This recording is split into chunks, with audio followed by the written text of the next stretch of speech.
Last week, I experienced one of the happiest and most fulfilling days of my life. I met these two girls again and heard what has happened in their lives. This is Sochita and Shremon. They live in Cambodia. They both graduated from university and now have full-time jobs. So why is this such a big deal? I'll tell you why. Cambodia is a country nestled in the middle of Southeast Asia. It's about 13 hours flight time from New Zealand. Its capital city, Phnom Penh, is home to some 4 million people, and it's a place that hums with motorbikes, people, street food, and so much that is typical of Southeast Asia. But Cambodia is a country with a brutal history. During the Vietnam War, the United States dumped hundreds of thousands of tons of bombs on this neutral country because they believed that they were hiding the communist Vietnamese. Thousands died. The bombing fueled a nationalistic organization to come to the fore, the Khmer Rouge. This organization promised a Cambodia that could stand on its own 2 feet and not be bullied by anyone. What they delivered was one of the most brutal regimes of the 20th century.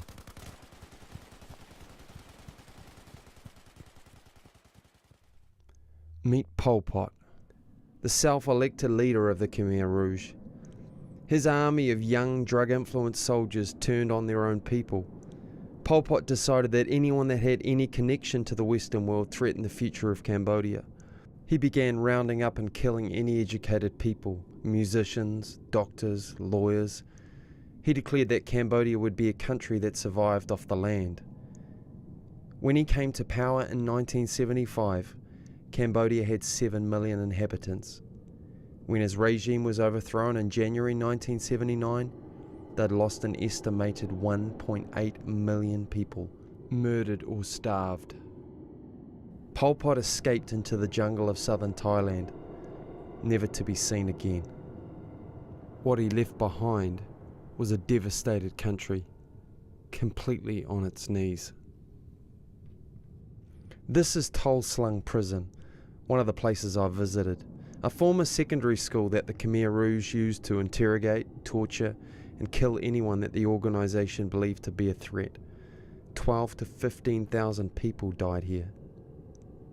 When the Vietnamese liberated Cambodia from the Khmer Rouge, nearly a whole generation had been wiped out. The country struggled to find a stable government, and civil war ravaged the country for a number of years.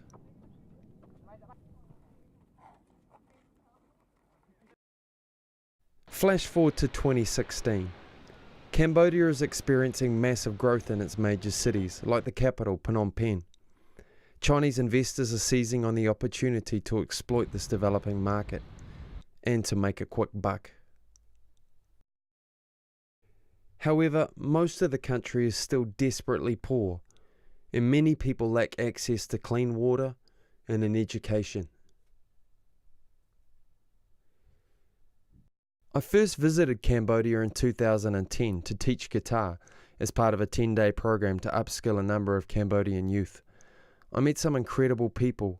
I learned that very few could afford to attend university, an almost certain way to avoid living on the streets and earning only a few dollars a day. I was even more shocked to learn that $400 a year would cover university costs. I decided to do something about it. I started Fuel Cambodia, an organisation aimed at sponsoring young Cambodians through university. So far, 7 students have graduated from 4-year degrees. Another 5 are currently studying, 6 more on the waiting list. When I returned to Cambodia last week, I wanted to find out how much difference this sponsorship has made. So I visited Sochita and Shremon and asked. This is what I learned. How does it feel when you hold this and you look at it? Proud. Yes. Thankful. Yes, like, And it's like an unbelievable fact that we're from low living standard family, but we'll be able to be in the place that we are now. So. When I last saw Sochita and Shremon in 2011, they were just beginning their degree. They were living in a wooden shack that stood on stilts over a filthy lake. The girl's father is a moto taxi driver, while their mother sells vegetables and earns only a few dollars a day.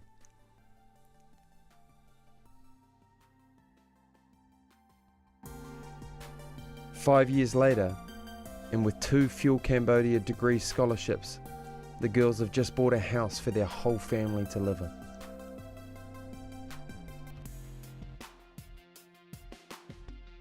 So this is the living room, which is also the parking space where we park our motorbike.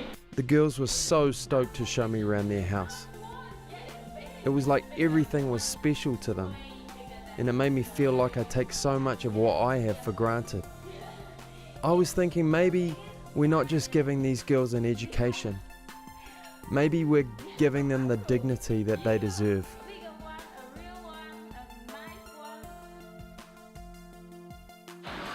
You know, I look at this sometimes asking God, like, I don't know who the sponsor is. I don't know who they are. And sometimes I'm asking myself, like, why they do that to me? And all I can say is really, really, really thankful for everything, because this paper it's changed my life, like changed our life. Yeah. So why should we focus on education in Cambodia when we have issues of our own in New Zealand? Because we have not had nearly a third of our population murdered and starved. Because we don't have a government that steals from its people, leaving many without the right to basic necessities like clean water, food and education, while its wealthy officials live in palatial buildings.